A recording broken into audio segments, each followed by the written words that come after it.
Hello students, I am CS Shweta and I am going to take your paper number 6 Law and Ethics CMA Inter. So today हम लोग CMA Inter syllabus से थोड़ा हट के कुछ छोटी सी बात करने वाले हैं. ऐसी बात जो बहुतों के दिमाग में आती तो है पर ज़्यादा कोई पूछता नहीं है, सॉल्व होती नहीं है और आप सिर्फ पढ़ते ही चले जाते हैं.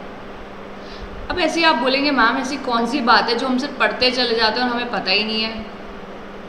ये बात है, ये जो आप ऊपर रीड कर रहे हैं. What is the difference between draft, bill and act? हम लोग इंडियन कॉन्ट्रैक्ट एक्ट पढ़ तो रहे हैं, सेल ऑफ गुड्स एक्ट के बारे में सुन तो रहे हैं, लेकिन हमें एक्ट का मतलब ही नहीं पता.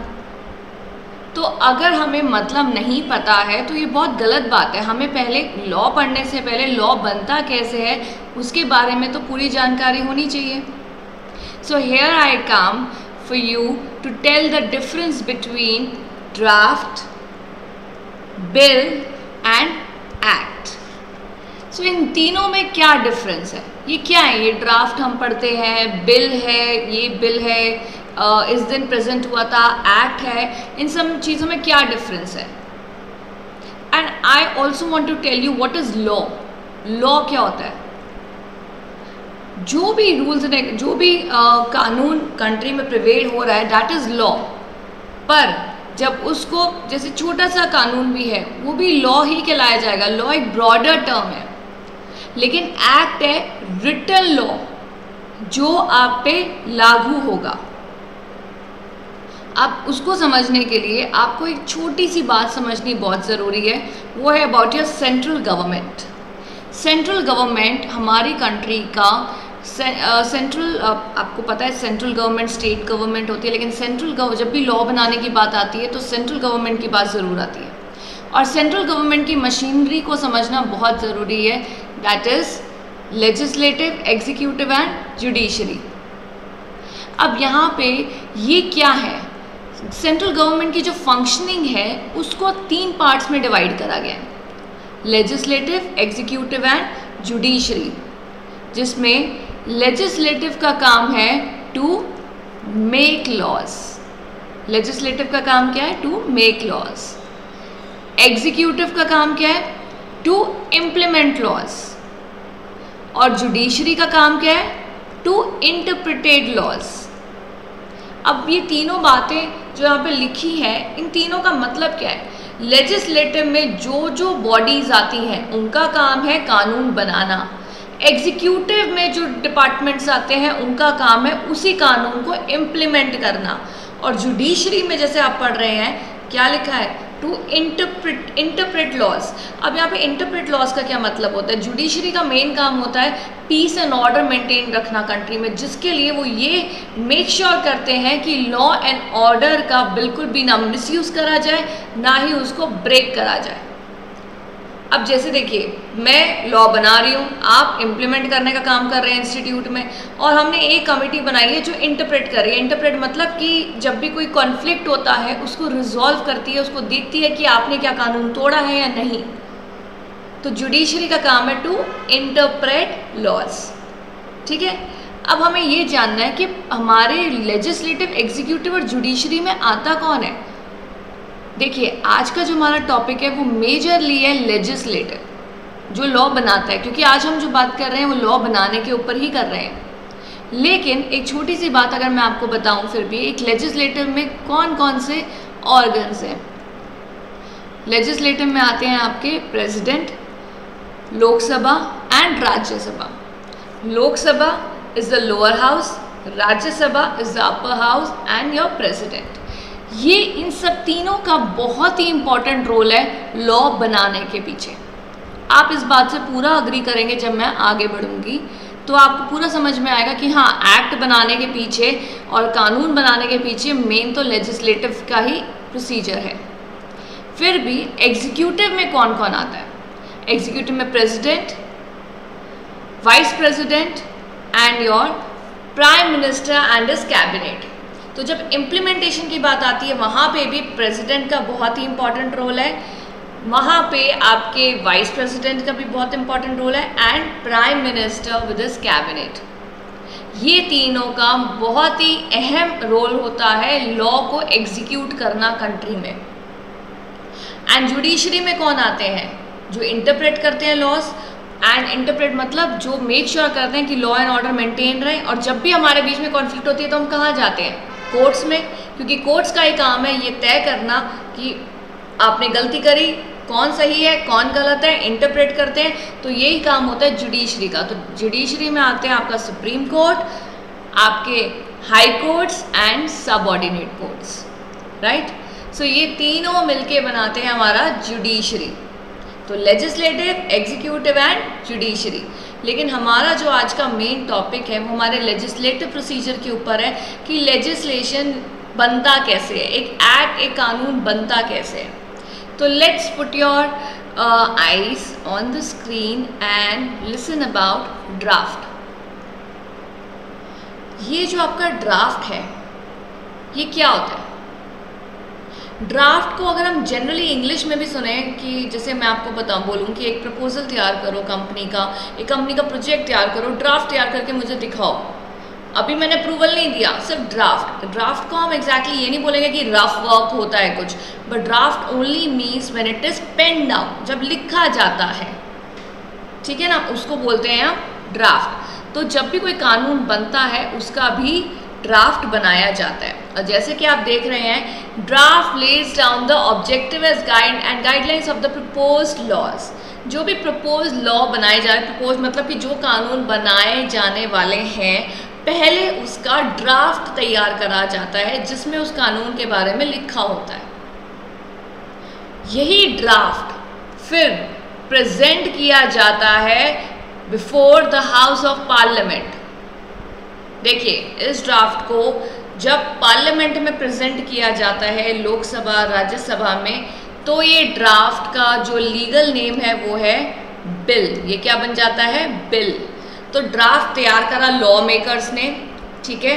तो जो भी कानून बनाया जा रहा है उस कमेटी ने लॉ तैयार करा, पेन डाउन करा, ड्राफ्ट है। जब वो पार्लियामेंट में गया तो वो कहलाया जाएगा बिल।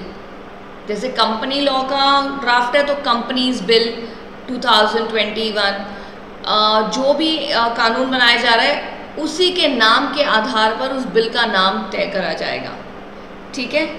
अब यही बिल, अब इस बिल का क्या होता है? जब ये पार्लियामेंट में जाता है तो इस बिल का क्या होता है? ये बिल प्रेजेंट और पास जब प्रेजेंट होता है पार्लियामेंट में, ये बिल जब तक प्रेजेंटेड है पार्लियामेंट में, ये बिल कहलाया जा रहा है। फिर इसको जब both the houses of parliament पास कर देंगे, मतलब जब ये लोकसभा और राज्यसभा दोनों द्वारा पास कर दिया जाएगा एंड इसको प्रेसिडेंट की मंजूरी मिल जाएगी। अगर आपको याद होगा, हमने बात करी थी लेजिस्लेटिव में कौन कौन आते हैं? प्रेसिडेंट, लोकसभा, राज्यसभा। तो ये तो लेजिस्लेटिव प्रोसीजर ही है। लेजिस्लेटिव का ही काम होता है लेजिस्लेशन बनाना। लेजिस्लेशन मतलब कानून, एक्ट। तो बेसिकली जब ये बिल लोकसभा, राज्यसभा और प्रेसिडेंट की मंजूरी मिल जाती है तो ये बिल क्या बन जाता है? ACT act. अब यहाँ पे बात सुनिए, ये तो आपने बता दिया मैम कि बिल एक्ट कैसे बनता है।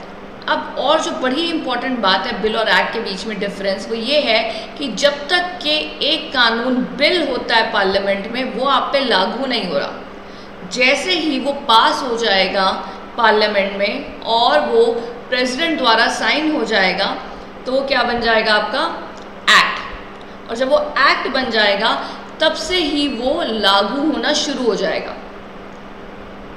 अब जब भी हम किसी एक्ट का नाम पढ़ते हैं, जो भी लेजिस्लेशन, जो भी कानून है, उससे रिलेटेड जो कानून पास हुआ है उसी कानून के नाम के आधार पर एक्ट का नाम बनता है। जैसे कॉन्ट्रैक्ट एक्ट के लॉज पढ़ रहे हैं कि इंडिया में जितने भी कॉन्ट्रैक्ट होते हैं उनसे रिलेटेड कानून कहाँ लिखा है, कौन से एक्ट में लिखा है?